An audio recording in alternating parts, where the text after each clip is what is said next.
الحمد للہ وکفى وسلام علی عباده الذین اصطفى اما بعد فاعوذ باللہ من الشیطان الرجیم بسم اللہ الرحمن الرحیم فاصدع بما تؤمر واعرض عن المشرکین انا کفیناک المستہزئین صدق اللہ العظیم اللهم صل على سيدنا مولانا محمد وعلى آل سيدنا مولانا محمد أفضل صلواتك بعدد معلوماتك رب اشرح لي صدري ويسر لي أمري واحلل عقدة من لساني يفقهوا قولي رب زدني علما رب زدني علما رب زدني علما.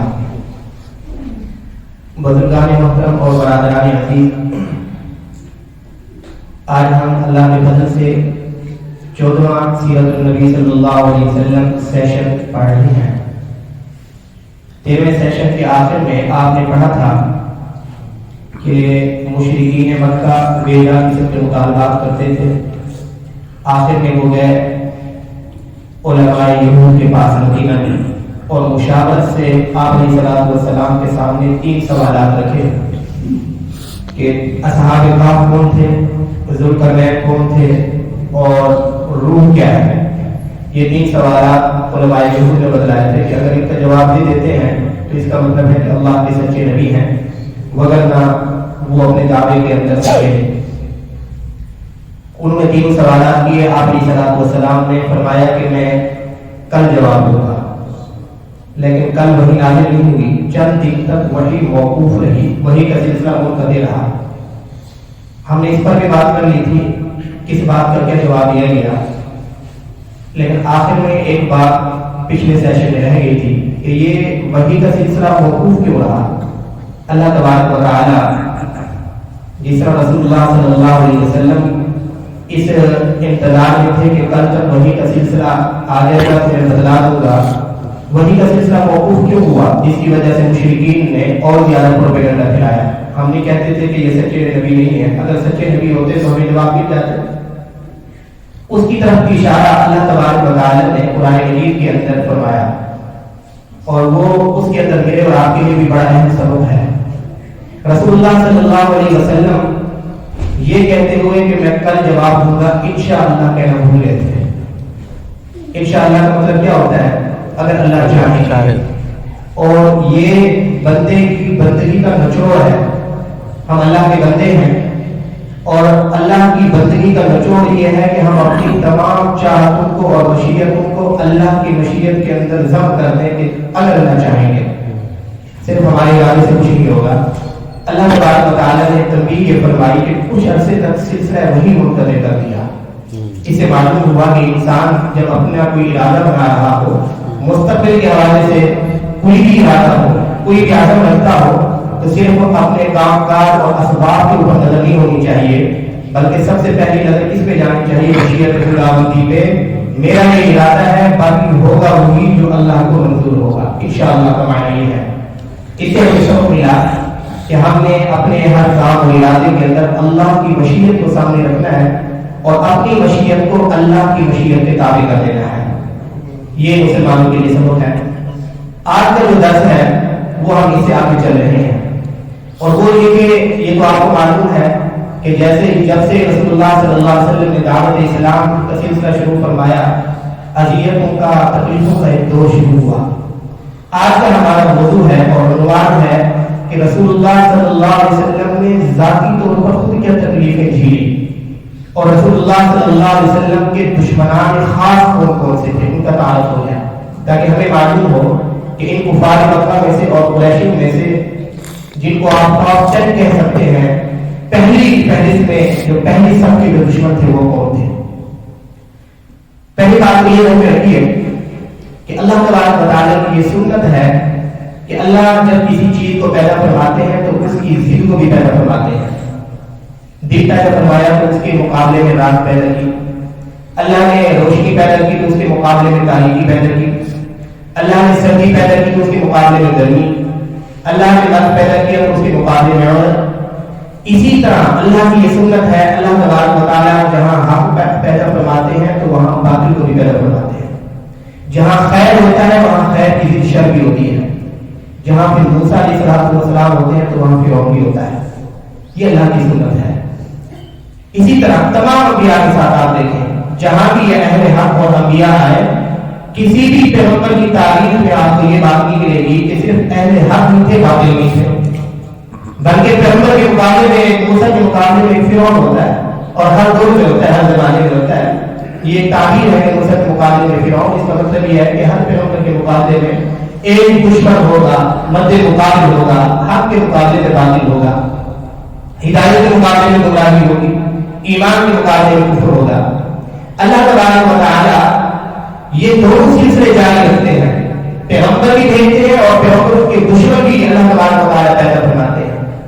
مشیت الہی یہ ہوتی ہے، اللہ کی منشا یہ ہوتی ہے کہ یہ حق و باطل کا واقعہ پوری دنیا کے سامنے آئے، لوگ میرے بھیجے ہوئے پیغمبر کو دیکھیں، اس کی دعوت کو دیکھیں، اس کے کردار کو دیکھیں، اس کے اخلاق کو دیکھیں، اس کے مد مقابل کے کردار کو، اس کے اخلاق کو اور اس کے پروپیگنڈے کو بھی سامنے رکھیں، پھر دونوں چیزوں کو حق و باطل کی خوب مارکا آرائی ہو جائے۔ اس مارکے کو دیکھ کر اب وہ انٹر ہو کر جس جانب ان کا میدان ہوتا ہے حق کی جانب تو ایمان لے آئے اپنے ارادے اختیار کے ساتھ، اور اگر باطل کی جانب ان کا میدان ہے، کفر کی جانب میدان ہے تو پھر کافر بھی رہے۔ یعنی یہ ارادہ اختیار اللہ نے دیا ہے۔ اگر اللہ تبارک و تعالیٰ صرف پیغمبروں کو پیدا فرماتے، ان کے دشمنوں کو پیدا نہ کرتے، کافر نہ ہوتے اور پیغمبروں کا مذاق اڑانے والے اور تکلیفیں پہنچانے والے، پیغمبروں کی دعوت کے اندر رکاوٹیں ڈالنے والے نہ ہوتے، صرف اہل حق ہوتے، باطل نہ ہوتے، نتیجہ کیا ہوتا ہے؟ سارے کے سارے لوگ پھر جبرن ایمان لے آتے، ان کے پاس کوئی راستہ نہیں تھا۔ اور یہ مفصل بحث پچھلے سیشن کے اندر گزر چکی ہے کہ اللہ کے ہاں ایمان اختیاری معتبر ہے، جبری ایمان اور اجباری ایمان معتبر نہیں۔ قرآن پاک میں جب مطالعہ کرتے ہیں معلوم ہوتا ہے کہ رسول اللہ صلی اللہ علیہ وسلم جاتے تھے، دعوت دیتے تھے، دعوت کے نتیجے میں بہت کم لوگ ایمان لاتے تھے، بڑے بڑے لوگ، اکثریت لوگوں کی ان کے ویسی تجارت کے باوجود آپ علیہ السلام کو ساری بات نہیں آتی تھی، غم کے اندر ٹھیک ہو جاتے تھے کہ یہ ایمان کیوں نہیں لاتے۔ اللہ نے اس موقع پر تسلی قرآن مجید کے اندر تسلی دی کہ اے پیغمبر وَلَوْ شَاءَ رَبُّكَ لَآمَنَ مَن فِي الْأَرْضِ كُلُّهُمْ جَمِيعًا، اگر اللہ چاہتے، اگر اللہ کی یہ مشیت نہیں، اگر ہماری مشیت ہوتی اور اگر ہم چاہتے تو پوری کی پوری ایک ساریت ایمان لے آتی، ہمارے لیے کیا مشکل تھا؟ لیکن کیونکہ ہماری چاہت یہ نہیں ہے، ہم تو لوگوں کے سامنے ہدایت اور گمراہی دونوں راستے رکھنا چاہتے ہیں، پھر لوگوں کو اختیار دینا چاہتے ہیں، اسی کے اندر ان کی آزمائش ہے، ہدایت کی طرف جاتے ہیں، گمراہی کی طرف۔ ہم کسی کو مجبور نہیں کر رہے، اگر مجبور کرنا مقصود ہوتا تو باطل کو پیدا ہی نہ کرتے، صرف اہل حق اور پیغمبر آتے ہوئے آتے۔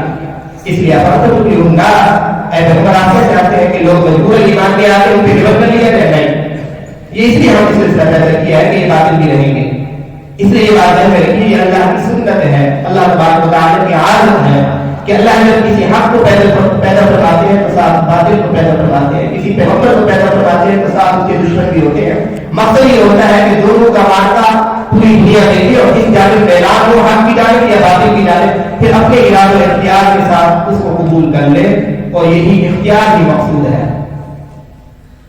اچھا، اب رسول اللہ صلی اللہ علیہ وسلم کو جو تکلیفیں پہنچائی گئی، آپ علیہ السلام کے جو دشمن تھے ان کے اندر اگر آپ پہلے ٹاپ 10 کے ہیں، پہلی سب کے جو دشمن تھے، نمبر 1 سب سے پہلے نمبر پہ ابو جہل، ابو لہب، عتبہ، شیبہ، اور اسی طرح امیہ بن خلف، ابی بن خلف، اور اس کے ساتھ ساتھ عقبہ بن ابو معیط، نضر بن حارث، اور عاص بن وائل، اور ولید بن مغیرہ۔ یہ 10 افراد پہلے سب کے دشمن ہیں۔ پھر ان کے اندر بھی سب سے بڑے دشمن ابو جہل، سب سے بڑے دشمن ابو جہل ہو گیا، ابو لہب ہو گیا، اور عقبہ بن معیط ہو گیا، ابی معیط، یہ سب سے بڑے دشمن ہیں آپ علیہ السلام کے۔ باہر کسی نے کسر نہیں چھوڑی، ویسے تو تمام مشرکین آپ علیہ السلام کو تکلیفیں پہنچاتے تھے، یہ میں نے صرف آپ بڑوں کے گوشت گزار کر دی، یہ سب سے بڑے دشمن تھے آپ علیہ السلام کے۔ ان دشمنوں نے رسول اللہ صلی اللہ علیہ وسلم کو ذہنی تکلیف بھی پہنچائی اور جسمانی بھی، یہ اپنی زبانوں کے ذریعے ایسے بشتر چلائے، ایسا مذاق اڑایا، ایسے تانے دیے جس سے آپ علیہ السلام کے دل کو چوٹیں لگی، ذہنی چوٹیں آپ علیہ السلام کو تکلیف پہنچائی گئی، اور جسمانی تشدد اور جسمانی تکلیف کے اندر بھی اتنی کسر نہیں چھوڑی وقت نے۔ ذہنی تکلیف کیا تھی؟ مثال کے طور پر زبان کے ذریعے جو تکلیف کے لیے آپ کو معلوم ہوگا کہ ولید بن مغیرہ یہ وہ بدنام تھا تو یہ کہتا تھا کہ قریش میں سے میں سردار ہوں اور طائف کے اندر ابو مسعود صفی بہت بڑا سردار ہے، ہم دونوں مالدار ہیں، عزت والے ہیں، شہرت والے ہیں، اللہ کو ہم جیسے لوگ نہیں ملے تھے نعوذ باللہ جیسے مخلوق الحال پہ اپنی وحی نازل کر دی، یعنی رسول اللہ صلی اللہ علیہ وسلم کے بارے میں یہ کلمات اور یہ حفظات اس کی زبان سے نکلتے تھے، یہ اللہ نے اگر وحی نازل کرنی تھی نبوت اللہ نے دینی تھی، نبوت تو نبوت کے ہم جیسے لوگ ہیں بڑے سردار ہیں، ہمارے بڑا پروٹوکول ہے، وہ قبیلہ ثقیف کے سردار ہیں، طائف کے اندر رہنے والے ابو مسعود ثقفی اور میں قریش کا سردار ہوں، ہم جیسے سردار کو چھوڑ کر ان کو نبوت دی، یہ بات ہماری سمجھ سے غالب ہے۔ اللہ تبارک و تعالی نے قرآن کریم کی آیت نازل فرمائی وقالوا لولا نزل هذا القرآن على رجل من القريتين عظيم، سنیے اور اس کے ترجمے پہ غور کیجیے، أَهُمْ يَحْسِنُونَ رَحْمَتَ رَبِّكَ نَحْنُ قَسَمْنَا بَيْنَهُمْ مَعِيشَتَهُمْ فِي الْحَيَاةِ الدُّنْيَا وَرَفَعْنَا بَعْضَهُمْ فَوْقَ بَعْضٍ دَرَجَاتٍ لِيَتَّخِذَ بَعْضُهُم بَعْضًا سُخْرِيًّا وَرَحْمَتُ رَبِّكَ خَيْرٌ مِّمَّا يَجْمَعُونَ۔ اس کا خلاصہ یہ ہے کہ یہ کہتے ہیں، یہ لوگ کہتے ہیں کیوں نہیں ان دونوں افراد میں سے ابو مسعود ثقفی اور ولید بن مغیرہ ان دونوں میں سے کسی ایک پر وحی نازل ہونے کی گئی، یہ اپنی خواہش میں اظہار کر رہی ہے کہ وہی ہمارے اوپر نازل ہونی چاہیے۔ اللہ فرماتے ہیں کوئی عقل کے اندھو، ہم نے جب دنیا کی معیشت دنیا کی نعمتیں تقسیم کیے ہیں، تم میں سے بعضوں کو بعضوں کے اوپر فوقیت دی، کسی کو ولی بنایا، کسی کو امیر بنایا، کسی کو مال دولت نہیں دیا، کسی کو دے دیا، کسی کو اخلاق نہیں دیے، کسی کو دے دیے، کسی کو کم کسی کو دیا، وہ ہماری تقسیم تھی، ہم نے اپنی ہمت کے تحت وہ تقسیم کی، اس کو غریب بنانا ہے، کس کو امیر رکھنا ہے، وہ تو دنیاوی نعمتوں کی تقسیم ہے، دنیاوی نعمتوں کی تقسیم، یہ تو خالصۃ اخروی نعمت ہے نبوت، یہ تو آخرت کو فائدہ پہنچانے والی، صحیح معنی میں آخرت کے اندر فلاح و فروغ کا ایک وہ ہے، روشنی ہے، مینار ہے کہ انسان جب تک رسول اللہ صلی اللہ علیہ وسلم کی تعلیمات سے نہیں ہوئے گا اس وقت تک آپ کی کامیابی نہیں ہو سکتی دنیا اور آخرت۔ اللہ فرماتے ہیں اتنی بڑی نعمت وہ ہم کیسے تمہاری چاہت کے مطابق تقسیم کر دیتے، جب دنیاوی نعمتیں اپنی مشیت کے مطابق ہم تقسیم کر رہے ہیں، اپنی ہمت کے مطابق تقسیم کر رہے ہیں، تو یہ کیسے ممکن تھا کہ اتنی بڑی نعمت جس کے اندر صرف دنیا کا فائدہ نہیں بلکہ آخرت کا ہمیشہ ہمیشہ کا فائدہ ہے، یہ نبوت کی نعمت اور نبوت کی رحمت، یہ ہم آپ کی مرضی کے مطابق تقسیم کرتے ہیں؟ یہ اللہ نے جواب دیا ولید بن مغیرہ، یہ ذہنی طور پر تاثر کرنے والی بات ہے۔ ایک اور تھا بندہ، اس کا نام تھا عاص بن وائل، رسول اللہ صلی اللہ علیہ وسلم کی جتنی بھی مذکر اولاد ہوئی، بیٹے ہوئے، وہ کم عمری کے اندر اس دنیا سے رخصت ہو گئے۔ اب عاص بن وائل جب آپ علیہ الصلوۃ والسلام کا کوئی بچہ اس دنیا سے چلا جاتا، فوت ہوتا، تو یہ کھڑا ہو جاتا بازار کے اندر اور کہتا کہ نعوذ باللہ ان محمد هو الابتر لا يعيش له ولد، کہ محمد تو نعوذ باللہ نعوذ باللہ نعوذ باللہ مقطوع نسل ہو گئے ہیں۔ ابتر کہتے ہیں دم کٹے ہوئے جانور کو، جس کی دم درج ہے، یعنی کبھی کوئی خاندان ہی باقی نہیں رہا، بیٹے رہے نہیں، بیٹیاں ہیں، بیٹی سے خاندان ہی رہتا، بیٹوں سے آگے سلسلہ جاری ہوتا ہے، تو وہ کہتا تھا نعوذ باللہ یہ ابتر ہے مقطوع نسل، نسل ان کی ختم ہوگی، کوئی بیٹا نہیں کبھی کا نہیں رہتا۔ اللہ تبارک و تعالی نے قرآن مجید کے اندر اس پر وقت کو جواب دیا، ان شانئک هو الابتر، اے پیغمبر آپ کی نسل اگرچہ آپ کی خونی نسل، آپ کی خونی اولاد کی صحیح اولاد کی صورت میں اگرچہ ہم نے باقی نہیں رکھی، لیکن اگر کی صورت میں آپ کی ایمانی اولاد اور روحانی اولاد ایسی آئے گی تو آپ کو اپنی جان کو فدا کرنا اپنے لیے ساتھ سمجھے گی۔ ان شانئک هو الابتر، اے پیغمبر ابتر آپ نہیں، مقطوع نسل آپ نہیں، آپ کے نام لے گا تو قیامت تک رہے گے، ہر اذان کے اندر آپ کا لفظ لایا جائے گا، تشہد کے اندر آپ کا لفظ لایا جائے گا، لوگ نعتیں پڑھیں گے، لوگ قصیدے لکھیں گے، لوگ اپنی محبت کا اظہار نثر کے اندر بھی کریں گے، نظم کے اندر بھی کریں گے، انفرادی مجالس کے اندر بھی کریں گے، اجتماعی مجالس کے اندر بھی کریں گے، سیرت کے لوگوں کے اوپر آپ کے اوپر کتابیں لکھی جائے گی، عربی میں لکھی جائے گی، اردو میں لکھی جائے گی، فارسی میں لکھی جائے گی، انگریزی میں لکھی جائے گی، فرانسیسی زبان میں لکھی جائے گی، ہر زبان کے اندر آپ کے گیت گائے جائیں گے، آپ مقطوع نسل نہیں، ان شانئک هو الابتر جو کہہ رہا ہے آپ کا دشمن یہ مقطوع نسل ہو جائے گا، اس کی اولاد کو کسی کو پتہ نہیں ہوگا۔ آپ مجھے بتائیے نظر بن حارث کے بارے میں آپ جانتے ہیں کہ اس کے بچے کون تھے؟ ہم جانتے ہیں؟ کوئی نہیں جانتا، کوئی بھی نہیں جانتا۔ رسول اللہ صلی اللہ علیہ وسلم کی زندگی کے ایک ایک لمحہ محفوظ ہے، اولاد کو جانتے ہیں، آداب کو جانتے ہیں، آپ کے اخلاق کو جانتے ہیں۔ اب مجھے بتائیے کہ اب تک وہ ہوا رسول اللہ صلی اللہ علیہ وسلم ہوئے یا وہ دشمن ہوا؟ ان نشانے کا وہ لگتا ہے اللہ نے قرآن مجید کے اندر جواب دیا۔ ایک اور سبق تھا نظر بن حارث، یہ بھی رسول اللہ صلی اللہ علیہ وسلم کو بڑی ذہنی تکلیف پہنچایا کرتا تھا۔ آپ علیہ السلام آغاز نبوت کے اندر جب حضور علیہ السلام کو 3 سال بعد حکم ہوا کہ آپ جائیے اعلانیہ طور پہ دعوت دیجیے، تو حضور علیہ السلام اس کوشش میں ہوتے تھے کہ بازار کے اندر کوئی میلہ ہو یا حج کا موسم ہو جہاں مکہ سے باہر کی آبادی آئے اور میں جا کر ان کو دعوت دوں۔ تو یہ جو بدبخت تھا نظر بن حارث، یہ جاتا تھا تجارت کے لیے عراق کے اندر، فارس کے اندر، مختلف ملکوں کے اندر، یہ وہاں سے جا کر شاہان ایران اور شاہان فارس کے قصے بولا جاتا تھا، کہانیاں لاتا تھا۔ جب رسول اللہ صلی اللہ علیہ وسلم کسی بازار کی طرف رخ کرتے، کسی میلے کی طرف رخ کرتے، کسی بندے کی طرف رخ کرتے تاکہ جا کے ان کو دعوت دی جائے ایمان کی، یہ بدبخت وہاں پہنچتا اور وہاں جا کر وہ لٹے کر تقسیم کرتا اور کہتا کہ آپ کو آگ اور سمود کے قصے سنائیں گے یا آپ کو اللہ کے عذاب کے قصے اور واقعات سنائیں گے۔ اور یہ بڑوں کے شاہان فارس پہنچتے، ایران کے بادشاہ پہنچتے، ظاہر لوگوں کی دلچسپی سب بڑھ جاتی۔ حضور کی دعوت کو روکنے کے لیے، آپ علیہ السلام کی دعوت کو روکنے کے لیے کوئی کسر باقی نہیں رکھتا تھا۔ یہ بتاؤ بعض روایات کے اندر آیا ہے کہ اس نے ایک لوٹی خریدی ہوئی تھی، لوٹی، اور وہ گاڑی آتی تھی جہاں بھی آپ علیہ السلام دعوت اسلام کے سلسلے میں جاتے تھے، دین کی دعوت شروع کرتے تھے، ایک دفعہ علیہ السلام لوگوں کو کہہ رہے ہیں یا یوحنا قولوا لا الہ الا اللہ تفلحوا، اے لوگوں میں تمہارا پیغام ہوں، میں تمہارا خلیفہ ہوں، میں تمہارا ہمدرد ہوں، میرا تم سے صرف ایک مطالبہ ہے لا الہ الا اللہ، لا الہ الا اللہ کہہ لو تو یہ آخرت میں فلاح پا جاؤ گے۔ وہاں یہ لفظ کام ہوگا اور وہاں کا عورت اس لوٹی کو حکم دیتا، وہ گانا گاتی، ناچتی، ڈانس کرتی تاکہ لوگوں کی توجہ کی طرف مبذول ہو جائے۔ ظاہر ہے اس ماحول کے اندر آپ خود سوچئے کہ رسول اللہ صلی اللہ علیہ وسلم کو ذہنی طور پر کتنی پریشانی ہوتی ہوگی اس ماحول میں۔ اس سے یہ بات بھی معلوم ہوئی کہ یہ کفر کا اور باطل کا یہ بہت پرانا وسیلہ رہا ہے کہ وہ حق سے توڑنے کے لیے کہ لوگ حق کی طرف نہ چلے جائیں، اسلام کی طرف نہ چلے جائیں، وہ فحاشی اور بے حیائی کو پھول کے طور پر استعمال کرتا ہے۔ یہ اس کا طریقہ کار ہے۔ اس دور میں نظر بن حارث نے یہ بنیاد رکھی تھی کہ وہاں کھڑی کر دیتا تھا اس پہاڑ عورت کو بے حیا عورتوں کے وہ لالچی گانے گاتی تھی۔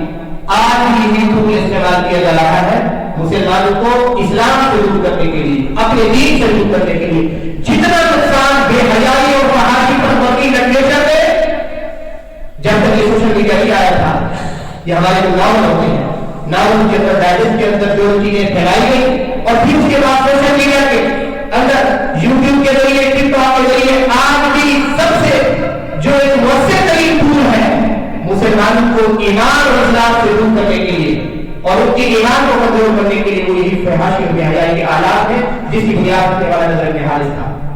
یہ ایک قدیم سنت ہے، قدیم طریقہ ہے، قدیم طریقہ آداب ہے کہ مسلمانوں کو اسلام سے کس طرح کاٹنا ہے۔ اس کا واحد ترین اور مؤثر ترین ذریعہ فحاشی اور بے حیائی کے اندر مبتلا ہے۔ چنانچہ آج ہمارے ملک کے اندر عائشہ نامی لڑکیاں، فاطمہ نامی، زینب نامی کتنے پیارے پیارے نام ہیں، لیکن ان کی جو کارگزاری ہے وہ ناقابل بیان ہے۔ یہ تو میں نے رسالے پیش کی کہ ذہنی طور پر آپ علیہ السلام کو کیسے ٹارچر کرتے تھے، ذہنی طور پر کیسے تکلیف پہنچاتے تھے۔ اس کے علاوہ جسمانی طور پر بھی ان لوگوں نے جو تکلیف رسول اللہ صلی اللہ علیہ وسلم کو پہنچائی ہے وہ ناقابل گفتہ ہے، ناقابل بیان ہے، ناقابل بیان۔ حضرت عثمان بن عفان رضی اللہ تعالیٰ عنہ ہے، مسند بزار میں ہے کہ حضرت عثمان رضی اللہ تعالیٰ عنہ فرماتے ہیں کہ رسول اللہ صلی اللہ علیہ وسلم بیت اللہ کا طواف کر رہے ہیں۔ اچھا، تکلیف پہنچانے والے یہی جو میں نے آپ کو تعارف کرائے ہیں 10، یہ پہلی سال، اس کے علاوہ بھی لوگوں کو تکلیف پہنچے، لیکن یہ آپ وہاں جگہ لگائیے۔ آپ صلی اللہ علیہ وسلم بیت اللہ کا طواف کر رہے ہیں، حدیث کے اندر ابو جہل بھی بیٹھا ہے، امیہ بن خلف بھی بیٹھا ہے، اور ایک اوپر نبی معین، یہ تینوں بیٹھے ہیں اللہ۔ آپ علیہ السلام طواف کرتے ہوئے ان کے سامنے سے جیسے گزرتے ہیں تو یہ مسئلہ کرتے ہیں، بلا اڑاتے ہیں، لا الہ الا اللہ کہتے ہیں۔ پھر آپ خاموشی سے گزر گئے، دوسرے طواف کیا تو پھر یہی ہوا، تیسرا چکر لگایا تو پھر اتنے ہی آگے تک بات رہے اور آگے کچھ مذاق اڑانے لگے. تو اس موقع پر آپ علیہ السلام کے چہرے انور کا رنگ متغیر ہو گیا اور حضور علیہ السلام نے بددعا فرمائی اور فرمایا کہ اللہ کی قسم تم اس وقت تک باہر نہیں آؤ گے جب تک کہ جب تمہارے اوپر عذاب نازل نہ ہو جائے. اور پیش کوئی سنا نہیں کہ تمہارے اوپر عذاب نازل ہونے والا ہے. حضرت عثمان فرماتے ہیں یہ کہہ کر آپ علیہ السلام رنجیدہ ہوئے اوپر گھر تشریف لے گئے. ہم پیچھے پیچھے چل پڑے لیکن اس غم اور پریشانی اور رنجیدگی کی کیفیت میں کوئی مایوسی نظر نہیں آ رہی تھی. ہوتا ہے نا کہ ہم یہ رنجیدہ ہوتے ہیں کسی معاملے میں مایوس ہو جاتے ہیں. یہ بات ذہن رکھیے کہ آپ علیہ السلام رنجیدہ ہوتے ہیں، غمگین ہوتے ہیں، پریشان ہوتے ہیں لیکن مایوس نہیں ہوتے. حضرت عثمان فرماتے ہیں ہم آپ علیہ السلام کے پیچھے پیچھے چل پڑے. حضور علیہ السلام نے اس موقع پر ایک بات ارشاد فرمائی غم کی اس گھڑی میں کہ ہمارے بھی ہوتے اٹھ چکے تھے کہ ہمارے پیغمبر کے ساتھ کیا ہو رہا ہے، ہم بے بس تھے، کچھ نہیں کر سکتے تھے. اس وقت ابھی آغاز تھا اسلام کی دعوت کا. حضرت عثمان فرماتے ہیں کہ اس موقع پر حضور پیچھے مڑے، ہمیں دیکھا تو ہمیں کہنے لگے کہ پریشان نہ ہو. اب ہی فریق اللہ انہی دینہ وقیم کلمتہ وناطم دینہ. تم خوشخبری دو اہل ایمان کو اور ان کو بشارت ہو کہ اللہ عنقریب اپنے دین کو غالب کرتے رہیں گے. اللہ تبارک و تعالیٰ اپنے وعدوں کو پورا کرتے رہیں گے، کلمات کو پورا کرتے رہیں گے اور اللہ اپنے دین کی مدد کرتے رہیں گے. ان هؤلاء الذين ترون منكم يذبحون بأيديكم. اور حضرت عثمان فرماتے ایسی تسلی کے ساتھ حضور نے اگلی بات بھی ارشاد فرمائی ہو گیا اور کیا ہوا. حضور نے فرمایا کہ تم ان کو دیکھ کے پریشان ہو رہے ہو، ان کی ان کلمات کو سن کر اس رویے کو دیکھ کر پریشان ہو رہے ہو. یہ پریشانی کا وقت کوئی زیادہ نہیں بلکہ یہ جو دشمنان اسلام بیٹھے ہیں، جو اسلام کی دعوت کے اندر ہر ممکنہ رکاوٹ ڈالنے کی کوشش کر رہے ہیں، میرے صحابہ اطمینان رکھو عنقریب تم اپنے ہاتھوں سے کو دبا کرو گے، اپنے ہاتھوں سے کو دبا کرو گے. حضرت عثمان فرماتے ہیں فواللہ رأیتہ ذبحہ اللہ بأیدینا. اللہ کی قسم یہ منظر بھی میں نے غزوہ بدر کے موقع پہ دیکھا کہ ہم نے اپنے ہاتھوں سے ان کو تقریباً اکثریت کو اپنے ہاتھوں سے قتل کیا جن کے بارے حضور نے بدعا فرمائی. بہرحال اس میں یہ سبق ملتا ہے کہ اس قدر غم کی حالت میں اور پریشانی کی حالت میں بھی آپ علیہ السلام کا حوصلہ بلند تھا. وہی کے ذریعے آپ علیہ السلام کو مسلسل تسلی دی جا رہی تھی. اسی طرح کی ایک روایت حضرت عبداللہ بن مسعود رضی اللہ تعالیٰ بیان فرماتے ہیں. وہ فرماتے ہیں کہ آپ علیہ السلام بیت اللہ شریف کے اندر مسجد حرام کے اندر موجود تھے اور وہاں نماز ادا کر رہے تھے کہ میں نے دیکھا کہ ابو جہل اور اس کے احباب، ابو جہل اینڈ کمپنی کا آپ نے نام سنا ہوگا، یہ بار بار آپ نے سنا ہوگا ابو جہل اینڈ کمپنی. آج میں نے آپ کو تعارف کرا دیا ہے کہ تقریباً 10 لوگ تھے، یہ ابو جہل اینڈ کمپنی کا حصہ تھے. ہر لوگ یہ ساتھ ہوتے تھے تقریباً اسلام کے خلاف اور سازش میں. ابو جہل کی کمپنی کے ساتھ بیٹھا تھا وہاں بیت اللہ شریف کے اندر، بیت اللہ شریف کے ساتھ حضور میں وہ بیٹھا تھا. تو اس نے کہا رسول اللہ صلی اللہ علیہ وسلم کو دیکھا کہ نماز پڑھ رہے ہیں. اس وقت نے کہا کون شخص ہے کہ جو اٹھے اور اونٹ کی اوٹ لے کر آئے، اسے نشان نہیں بنانے کا پڑی ہے تاکہ میں ان کو پڑھا دوں نماز کے دوران. اس وقت حدیث پاک کے اندر آتا ہے کہ سب سے بڑا سبب تھا عقبہ بن ابی معیط. یہ ہم لوگ پیش پیش نظر آتا ہے.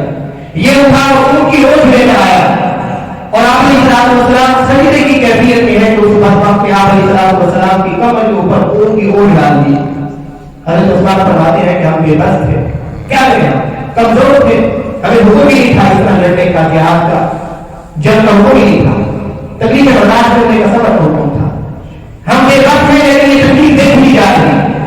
آپ دیکھیں کہ کسی معذر کے اوپر اگر یہ اس کے ساتھ رویہ اختیار کیا جائے، ہمارے والد کے ساتھ کیا جائے، ہمارے کسی عالم دین کے ساتھ کیا جائے، کسی بزرگ کے ساتھ کیا جائے، ہمارے لیے والد برداشت ہوگا. چھ جائے کہ خبر کائنات، محسن کائنات، ان کے ساتھ ان کی روح پر ڈال دی گئی. حضرت عثمان فرماتے ہیں ہم بے بس کھڑے تھے، اتنے میں آپ علیہ السلام کی لاش دیگر حضرت فاطمہ زہرا رضی اللہ عنہا 6-7 سال کی عمر کی تھی. آئی تو ان کے دیکھا چیخی اور چلائی اور روئی اور رسول اللہ صلی اللہ علیہ وسلم کے کمر سے بڑی مشکل کے ساتھ اس کو ہٹایا. خود آپ تھوڑا سوچیے، چھوٹی سی بچی کے لیے اون کی اوٹ کو ہٹانا کتنا مشکل ہوگا. انہوں نے ہٹایا اور پھر آپ علیہ السلام نے سجدے سے سر اٹھایا، حضرت فاطمہ کو گلے لگایا اور مشرکین کے ہاتھ اٹھا کر بددعا کی اور نام لے کر بددعا کی. عقبہ کے بارے میں، عتبہ کے بارے میں، شیبہ کے بارے میں، ابو جہل کے بارے میں، امیہ بن خلف، ان سب کے بارے میں نام لے کر بددعا کی. حضرت عثمان رضی اللہ عنہ فرماتے ہیں یہ سارے تقریباً وہ لوگ تھے جیسے تقریباً جو غزوہ بدر کے اندر مقتول ہو گئے، مارے گئے. جو غزوہ بدر کے اندر ایمان آ گیا ایک طرح کے طور پر وہ اپنی لعنت کی موت مرا ہے، انتہائی ذلت کی موت مرا ہے. اسے معلوم ہوا بیٹیوں کا بھی آگے معلوم ہوگا. بیٹیاں ہوتی ہیں، ان کے ساتھ محبت کرنی چاہیے. حضرت فاطمہ الزہرا رضی اللہ عنہا جتنی بھی بیٹیاں ہیں، آپ علیہ السلام کی بیٹیوں کا مستقل مطالعہ یہ آج ہم کریں گے انشاءاللہ. ہمیں بیٹیوں کی قدر و قیمت کا بھی پتہ چلے گا. آج ہمارے معاشرے کے اندر بیٹیوں کے مقابلے میں عام طور پر الا ماشاءاللہ ایسے افراد بھی موجود ہیں جو بیٹی کو بہت محبت کرتے ہیں، لیکن معاشرے کی عمومی بات کی جاتی ہے کہ بیٹی کی اتنی توجہ نہیں دی جاتی. آغاز اسلام کے اندر جہاں حضرت خدیجہ رضی اللہ عنہا نے رسول اللہ صلی اللہ علیہ وسلم کی مدد و نصرت کے ہر ممکنہ کوشش کی ہے، وہاں اس تکلیف کے اندر بیٹیاں بھی سہارا کی کمی نہیں ہے. حضرت زینب ہو، حضرت ام کلثوم ہو، حضرت رقیہ ہو، یہ حضرت فاطمہ، بیٹیوں کی مدد کرنی چاہیے. ایک اور روایت ہے وہ اسے بھی خطرناک ہے. حضرت عروہ بن زبیر رضی اللہ عنہ وہ کہتے ہیں کہ میں نے حضرت عبداللہ بن عمرو بن عاص رضی اللہ عنہ ان سے پوچھا کہ آپ بتائیے رسول اللہ صلی اللہ علیہ وسلم کی کسی تکلیف کا ذکر کیجیے، مشرکین کیا تکلیف پہنچایا کرتے تھے. تو اب حضرت عبداللہ بن عمرو بن عاص تکلیف بیان کر رہے ہیں کہ میں نے اپنی آنکھوں سے کیا دیکھا، اور یہ بخاری شریف کی روایت ہے. وہ فرماتے ہیں کہ رأيت عقبة جاء إلى النبي صلى الله عليه وسلم وهو يصلي فمر رداءه في عنقه فخرقه به خرقا شديدا فجاء أبو بكر الصديق رضي الله عنه فقطعه فقال ويلكم أتقتلون رجلا أن يقول ربي الله وقد جاءكم بالبينات من ربكم. یہ محفوظ روایات بخاری شریف کی. وہ فرماتے ہیں حضرت عروہ بن زبیر سوال کر رہے ہیں کہ رسول اللہ صلی اللہ علیہ وسلم کو کیا تکلیفیں پہنچی. حضرت عبداللہ بن عمرو بن العاص رضی اللہ عنہ جواب دے رہے ہیں، بخاری شریف کی روایت. وہ فرماتے ہیں کہ میں نے اپنی آنکھوں سے دیکھا کہ آپ علیہ الصلوۃ والسلام مسجد حرم کے اندر تشریف فرما ہے، نماز پڑھ رہے ہیں، نماز کی حالت میں ہے. یہ بدبخت عقبہ بن ابی معیط، یہ آپ نے شاید نہیں سنا ہو، یہ بڑا مشہور تھا اور انتہائی بدبخت ابو جہل کے ساتھ تھا. یہ آیا اس نے ایک چادر اٹھائی اس سے پہنی اور اس چادر کو آپ علیہ السلام کی گردن مبارک کے اندر ڈالا. حضور نماز کی حالت میں ہے، ڈال کے زور سے اس کے گھیرے کو سخت کیا، یہاں تک کہ آپ علیہ السلام کا گلا گھٹنے لگا. انتہائی تکلیف. آپ مجھے بتائیے کیا کسی ذاتی دشمن کے ساتھ کوئی لڑائی کا معاملہ ہو جائے تو کوئی کسر نہیں چھوڑتے. وہ تو کافر تھے، بدبخت تھے، ملعون تھے، ان کے لیے تو سب سے بڑے دشمن کون تھے؟ کس کا سمجھتے ہیں؟ رسول اللہ صلی اللہ علیہ وسلم. کیا کیا ہے رسید اور آپ کی جان ڈال دیتے ہوں گے، یہ ہر ممکنہ کوشش کرتے ہوں گے مارنے. یہ تو اللہ کی مدد اور نصرت تھی رسول اللہ صلی اللہ علیہ وسلم کے ساتھ کہ اللہ نے حفاظت فرمائی، ورنہ انہوں نے کوئی کسر نہیں چھوڑی. وہ فرماتے ہیں کہ اس قدر سختی کے ساتھ گلے کو دبایا جیسے لگتا ہے کہ بندے کی آخری وقت ہے، آخری چٹکی. ہم بے بس ہو کر دیکھ رہے تھے یہاں تک کہ حضرت صدیق اکبر رضی اللہ تعالیٰ تشریف لائے. جیسے حضرت صدیق اکبر نے دیکھا فوراً جا کر حملہ کیا، اوپر لگے ہوئے فوراً جا کے اور کسی کے کافر میں گھس گئے. حضرت صدیق اکبر رضی اللہ تعالیٰ خود مار بھی کھائی لیکن انتہائی سختی کے ساتھ حضرت صدیق اکبر نے صحیح حملہ کیا اور اپنی برات کو سلام کو چھڑا لیا.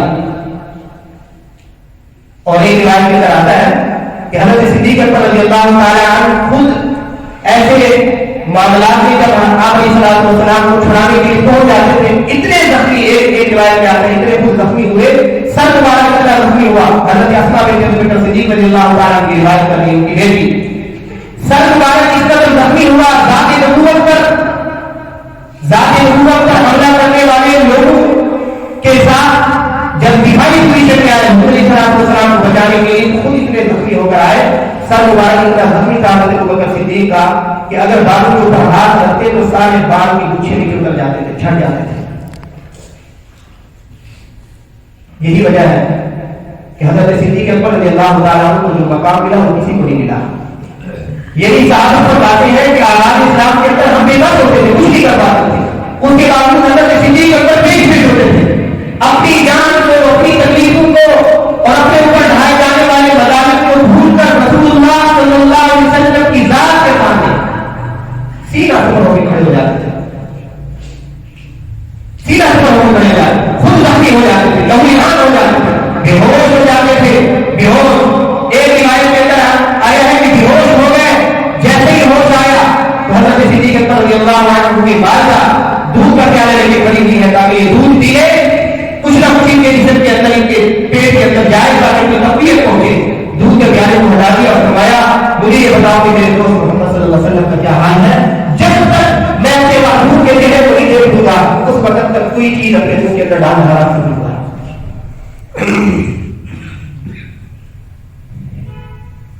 اس وجہ سے حضرت علی رضی اللہ تعالیٰ نے ایک مرتبہ سوال کیا، اسی طرح مجمع لگا ہوا تھا مجلس میں، دلائل ابن معین کی روایت میں صاحب کتاب کا نام لے لیتا ہوں تاکہ آپ یہ معلوم ہو کہ یہ مستند باتیں ہیں۔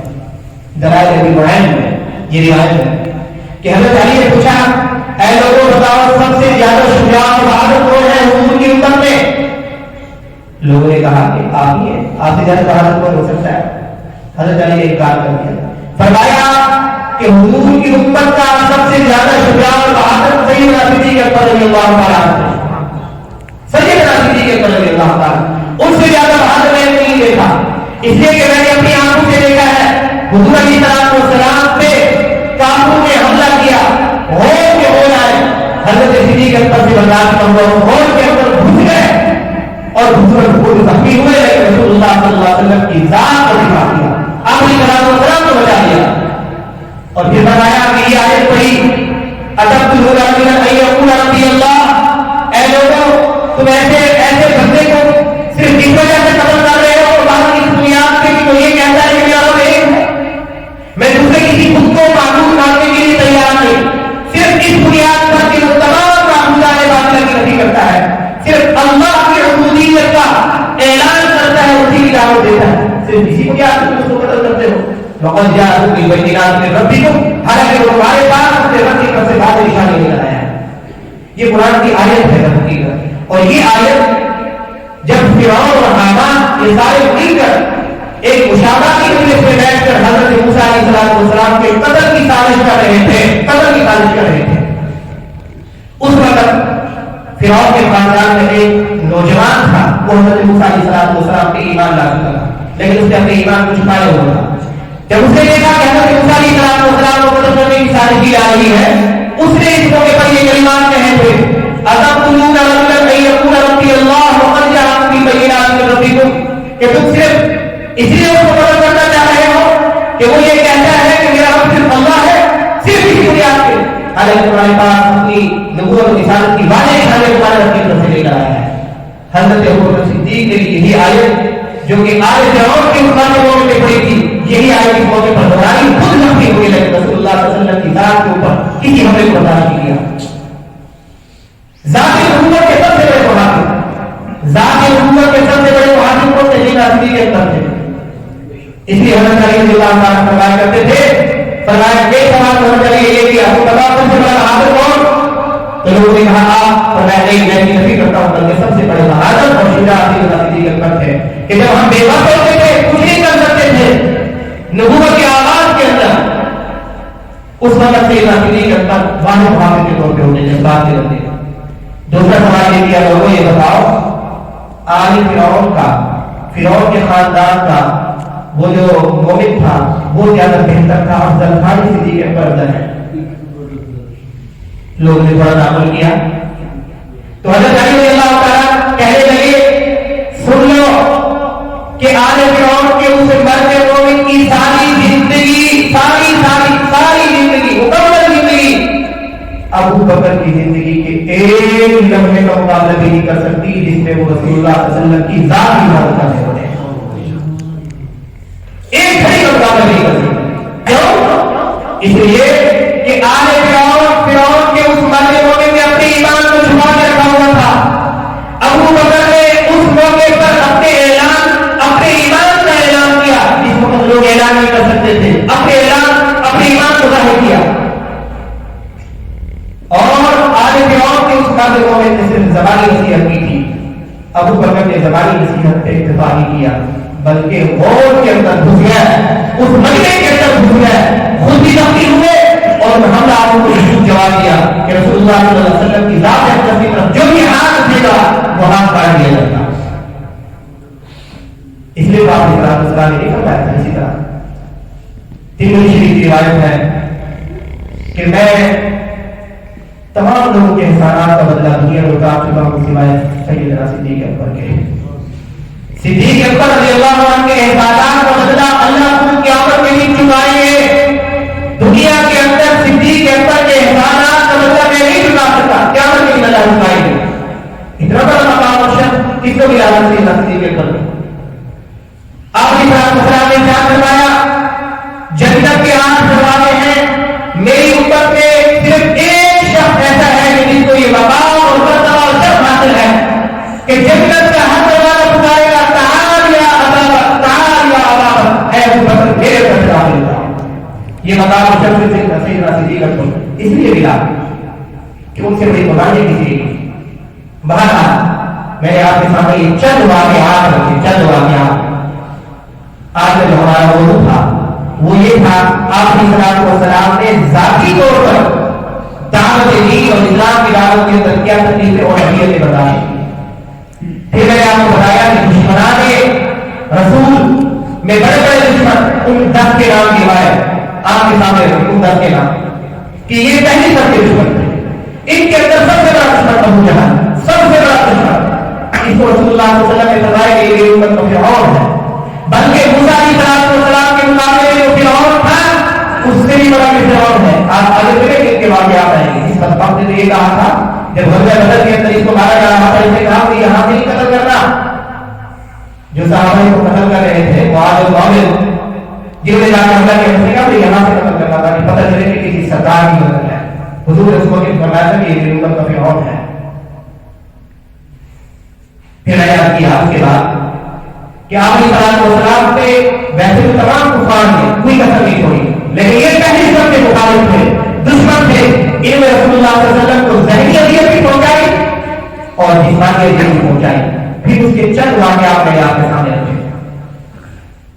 امید ہے کہ پچھلا سارا خلاصہ آپ کے سامنے آ گیا ہوگا۔ اب میرا ایک سوال ہے، یہ تکلیفیں جن کا میں نے ذکر کیا ہے کس فرد نے ہوئی تھی؟ ہمارے پیارے نبی صلی اللہ علیہ وسلم۔ جب ہم اپنے والدین کی تکلیفوں کا مذاکرہ کرتے ہیں، دل بھر آتا ہے، اپنے کسی محسن کی تکلیف کا ذکر کرتے ہیں تو آپ نے دیکھا ہوگا کہ بعض اوقات بیان نظر نہیں کر سکتا، اور یہ تکلیفیں کس سے برداشت ہیں؟ جن کو ہم وجہ کائنات کہتے ہیں، جن کو ہم امام الانبیاء سید المرسلین و خاتم النبیین کہتے ہیں، جن کو ہم اپنی امیدوں کا سہارا کہتے ہیں، جن کی شفاعت کے سہارے ہمیں ایک بڑی امید ملتی ہے، جو ہماری دنیا کے اندر کے ہمارے محسن اور آخرت کے اندر بھی ہمارے محسن ہوں گے، جو ہماری فکر کے اندر رات ساری رات اللہ کے حضور کھڑے ہو امتی امتی کی صدائیں لگاتے تھے اور قیامت کی بھی لگائیں گے۔ ان کا پروٹوکول کیا تھا؟ آپ نے سنا ہوگا، کبھی قرآن پڑھیے، قرآن ان کا کیا مقام بیان کرتا ہے۔ پہلے وہ مقام دیکھیے، قرآن مجید نے کہا کہ میں رسول فقط اطاع اللہ، کہ جس نے اللہ فرما رہے ہیں کہ میرے پیغمبر کی اطاعت کی تحقیق مجھے میری اطاعت کی میری فرمانبرداری۔ یہ چھوٹا مقام ہے کہ جس ذات بابرکت کی اطاعت کو اللہ اپنی اطاعت کہہ رہے، اپنی فرمانبرداری کہہ رہے، اس سے بڑا مقام ہو سکتا ہے؟ یہ حضور کا شرف ہے۔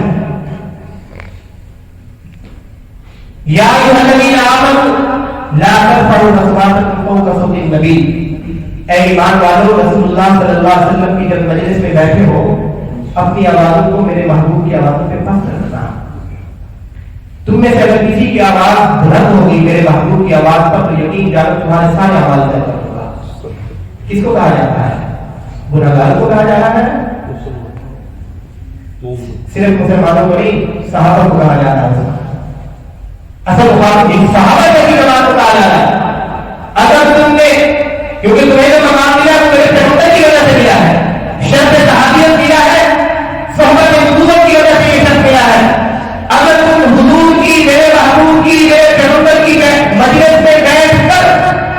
پیغمبر کی آواز کو میرے پیغمبر کی آواز پر بلند کر دو گے تو تمہارے سایہ بن جائے گا. یہ مقام اور یہ مقام ہے.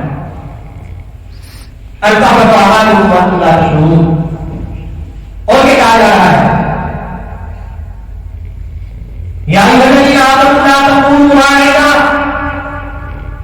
لوگ آتے تھے مشرکین آ کے کہتے تھے رائنا رائنا. رائنا کا معنی ہوتا ہے کہ ہماری رعایت کیجیے, ہماری طرف تھوڑی توجہ دیجیے, ہماری بات سنیے. لیکن یہ ابھی دراصل ایسا ہے کہ اس کا ایک معنی تو یہ ہے کہ ہماری طرف توجہ دیجیے, ہماری رعایت کیجیے, ہماری بات سنیے. لیکن اس کا دوسرا معنی یہ بھی ہے کہ ہمارے چرواہے, رائے چرواہے کو بھی کہتے ہیں, رائنا ہمارے چرواہے. اللہ نے اس لفظ کو برداشت نہیں کیا کیونکہ اس کے اندر ایک دوسرا معنی آ رہا ہے جو کہ منصب رسالت اور منصب نبوت کی منافی ہے. اے میرے پیغمبر کے ساتھیوں, اے اہل ایمان, اے مومنوں, میرے پیغمبر کو رائنا نہ کہا کرو, رائنا نہ کہا کرو. نہیں ایسا نہ ہو کہ کوئی بندہ یہ سمجھے کہ یہ کہا جا رہا ہے کہ میرے چرواہے. اللہ نے اس قدر بھی برداشت نہیں کیا. کیا مقام, کیا مقام. وضحا, اے پیغمبر آپ کے چہرے کی قسم اللہ کھا رہے ہیں. واللیل, اے پیغمبر آپ کی زلفوں کی قسم قسمیں کھائی. لا اقسم بہذا البلد, اے پیغمبر آپ کے شہر ولادت کی قسم, مکہ کی قسم. اللہ کی ضرورت کی قسم کھانے کی مکہ کی. یعنی مکہ کی حرمت بیان کی جا رہی ہے, عظمت بیان کی جا رہی ہے کہ یہ میرے پیغمبر کا جائے ولادت ہے. یہ ہمارے نزدیک اتنا عظیم و شان شہر ہے, یہ دھرتی کی عظیم و شان ہے کہ ہم اس کی عظمت کو بیان کرنے کے لیے قسم کھاتے ہیں. یہ پروٹوکول کس کی وجہ سے ملا؟ رسول اللہ صلی اللہ علیہ وسلم کی وجہ سے. پڑھیے آپ قرآن کیا کہتا ہے. وَرَسُولُ يَقِيلَ رَسُولَ اللَّهِ, اے پیغمبر آپ کو آپ کا رب اتنی نعمتیں دے گا, اتنی نعمتیں عطا کرے گا کہ آپ راضی ہو جائیں گے. آپ راضی, بڑے پیار سے الم نشرح لک صدرک, اے پیغمبر ہم نے آپ کو آپ کے لیے سینے کو کھول دیا. وَرَفَعْنَا لَكَ ذِكْرَکَ, اے پیغمبر ہم آپ کے ذکر کو بلند کر کے رہیں گے. فَاصْبِرْ لِحُکْمِ رَبِّکَ فَإِنَّکَ بِأَعْیُنِنَا, اے پیغمبر یہ جو تکلیفیں پہنچ رہی ہیں نا, صبر کیجیے, اس لیے کہ آپ ہماری آنکھوں کے سامنے ہیں, میں دیکھ رہا ہوں, میں آپ کی تکلیفوں کو دیکھ رہا ہوں. یہ محبت کا کوئی اعلیٰ درجہ ہو سکتا ہے, محبت کا اعلیٰ درجہ کہ کوئی محبوب کہہ دے اپنے محب کو کہہ دے یا تو میری یہ تکلیف برداشت کر رہا ہے, مجھے بھی تو پتا ہے, میں بھی تو دیکھ رہا ہوں.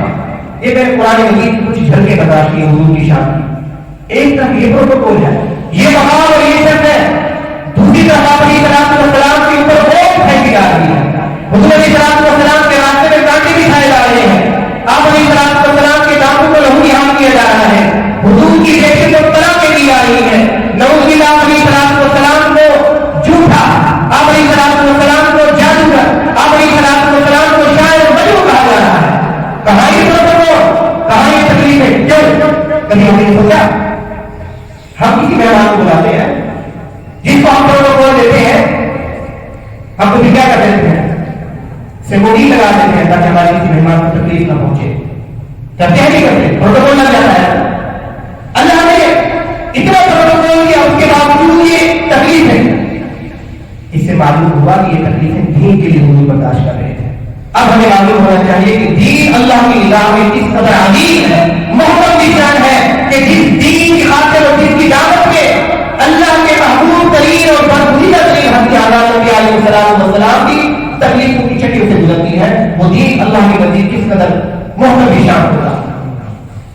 آج ہم آپ سے سوال کریں, حضور اس دین کی خاطر اس قدر قربانیاں دے گئے, آج صحابہ کی قربانیاں بھی آئیں گی, آج سے حضور کی ذاتی قربانیاں, میں اور آپ دین کی خاطر کیا کر رہے ہیں؟ یہ سوال صرف ہم میں سے ہر شخص کر لیں. میں نے اور آپ نے اس دین کو کتنا سنجیدہ لیا ہوا ہے, اس دین کے ساتھ کتنے مخلص ہیں جو دین مجھے اور آپ کو اپنی ماں کے دور کے اندر ملا ہے, جس کی خاطر حضور نے ذہنی طور پہ اہمیتیں برداشت کی, جسمانی اہمیتیں برداشت کی.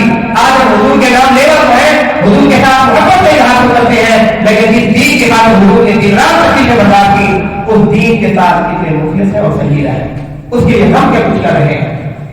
صرف یہ سوال میں آپ سے جوڑ رہا ہوں. اللہ تبارک و تعالیٰ جو آپ حضرات کو صحیح مانو گے, حضور علیہ السلام کی سیرت کو پڑھ لیں, سمجھ لیں اور اس کے مطابق اپنی زندگی کو ڈھالنے کی توفیق عطا فرمائے.